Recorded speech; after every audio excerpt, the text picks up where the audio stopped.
Good morning, sir. Today I will be presenting the game that I have created for more than 2 weeks, I think. Uh, the game called Dark and Light 1 by 1 PvP Arena. But first, I will be presenting the game description.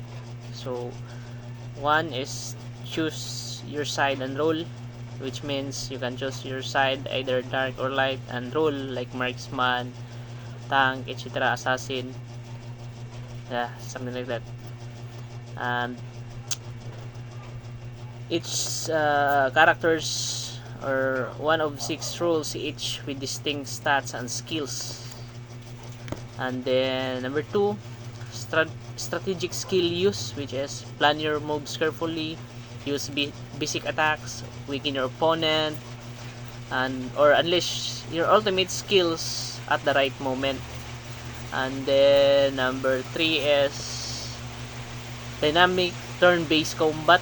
So each player turns attacks to attack, stun, or outsmart their opponent using role-specific abilities. Number 4, manage and overcome. So manage your stats carefully, adjust to debuffs, and counter your opponent's strategy to stay ahead. And then claim your victory. So number 5, reduce your opponent's HP to 0 and emerge as the ultimate arena champion.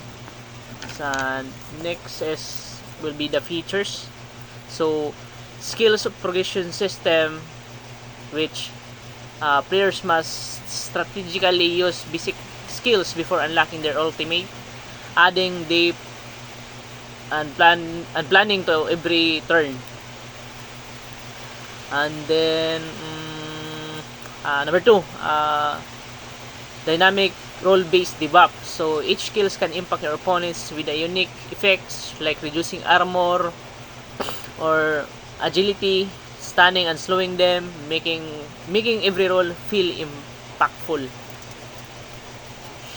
And number 3, stun and status effect, where player can stun, slow, or debuff their opponents, forcing them to adapt their strategy each turn. And then number 4, critical chance mechanic, which I guess I also include that in the game that I have created. So skills can increase critical hit chances, allowing for high risk and high reward plays, especially when low on health. And then number 5, I think. So turn-based strategy with no repetition. This you can't use your skill twice. Like for example, you cannot use your skill consecutively. Like for example, the ultimate, you cannot use that twice. So players can't use the same skills consecutively, or encouraging diverse strategies and preventing repetitive gameplay. And the number 6 here is the armor and agility modifiers. Skills can directly affect an opponent's armor and agility, changing how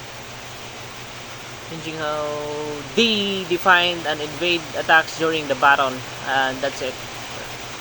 So I also included the dot capitalize, what's it, dot upper, square brackets, what's it,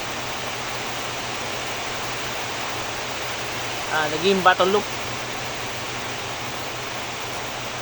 So the final or the conclusion of this is the game flow, where players select their sides and roles. The battle begins alternating tones where players choose skills and inflict damage effects. And the game ends when one player's HP reaches to 0 and displaying the winner. And that's it, sir.